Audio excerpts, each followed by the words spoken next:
আসসালামু আলাইকুম। আমাদের ছাদে একটি সুন্দর ড্রাগন ফল পাকার পথে লাল হয়ে আসছে।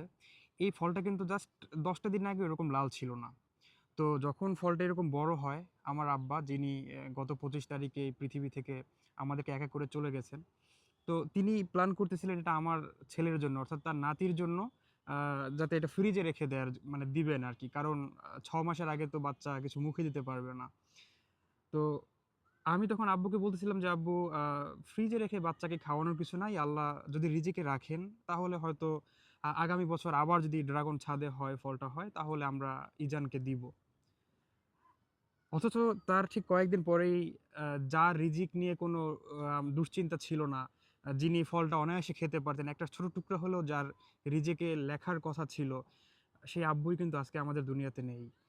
আ ফলটা ঠিকই থেকে গেছে। হয়তো এই ফলটা পাকা পর্যন্ত আমিও থাকবো কিনা সেটাও কিন্তু বলতে পারতেছি না। আবার আমার ওয়াইফ যার হচ্ছে বরিশালে চলে যাওয়ার কথা ছিল এই সপ্তাহে। আ সেও আমাকে বলতেছিল এই ফলটা হয়তো আমার কপালে নাই। তোমরা একা, একা খাবা।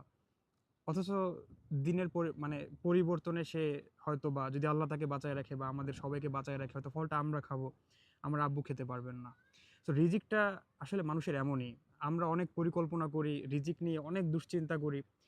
আ কিন্তু দিন শেষে আল্লাহ যেটা আমাদের জন্য রেখেছেন, আমরা যতটুকু দোয়া করে বা আমাদের আ কর্ম দিয়ে আমরা যতটুকু আমাদের জন্য লিখতে পেরেছি, হয়তো আল্লাহ ততটুকুই আমাদের জন্য বরাদ্দ রেখেছেন। ওইটাই আমাদেরকে নিয়ে যেতে হবে বা অতটুকুই আমরা পাবো।